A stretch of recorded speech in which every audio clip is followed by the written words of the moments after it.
لا إله إلا الله محمد رسول الله صلى الله عليه وسلم تسليما كثيرا كثيرا.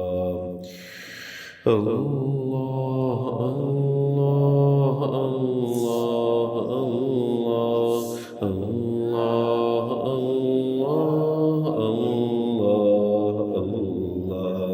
الله الله الله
الله الله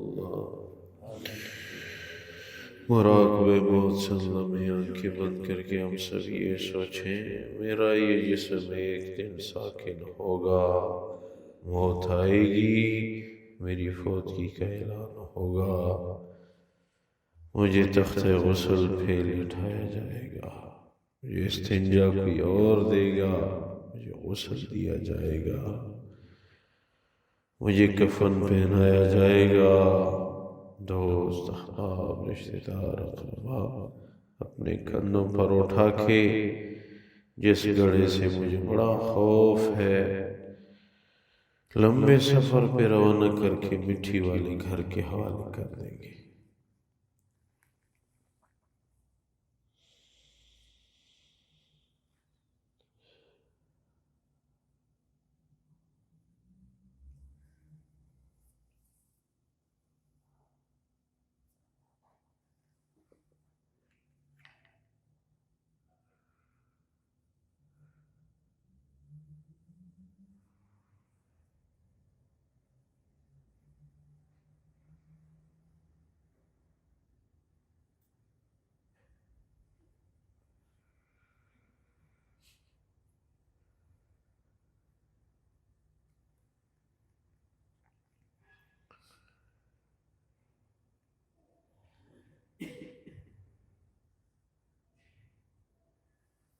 اللہ اپنی بارگاہ میں قبول فرمائے۔ یا اللہ، موت تو آئے گی، ضرور آئے گی، نجات تو اسے ہے نہیں، یا اللہ اپنی رضا والی موت نصیب فرما۔ یا اللہ دنیا میں جن سے بڑی محبت ہے ان سے بھی جدا ہونا تو ہے، خدا ہماری محبت کو اپنی طرف پھیر دے۔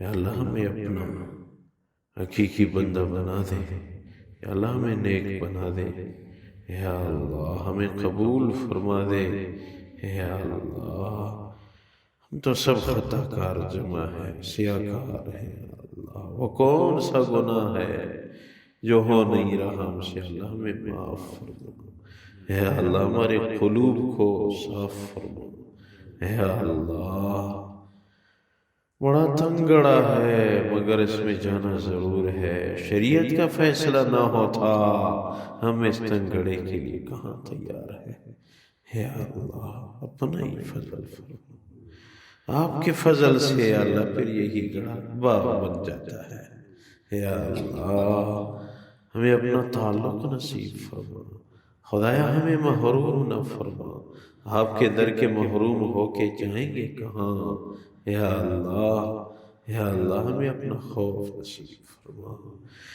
جتنی زندگی ہماری رہتی ہے یا اللہ آپ کے علم میں ہے، ہمیں علم نہیں، یا اللہ وہ دن وہ سال وہ لمحہ آپ کو علم میں ہے، ہم نے کب جانا ہے اللہ ہمیں تیاری کی توفیق نصیب ہے۔ یا اللہ ہم تو موت سے ڈرتے ہیں، یا اللہ ہم تو موت سے ڈرتے ہیں۔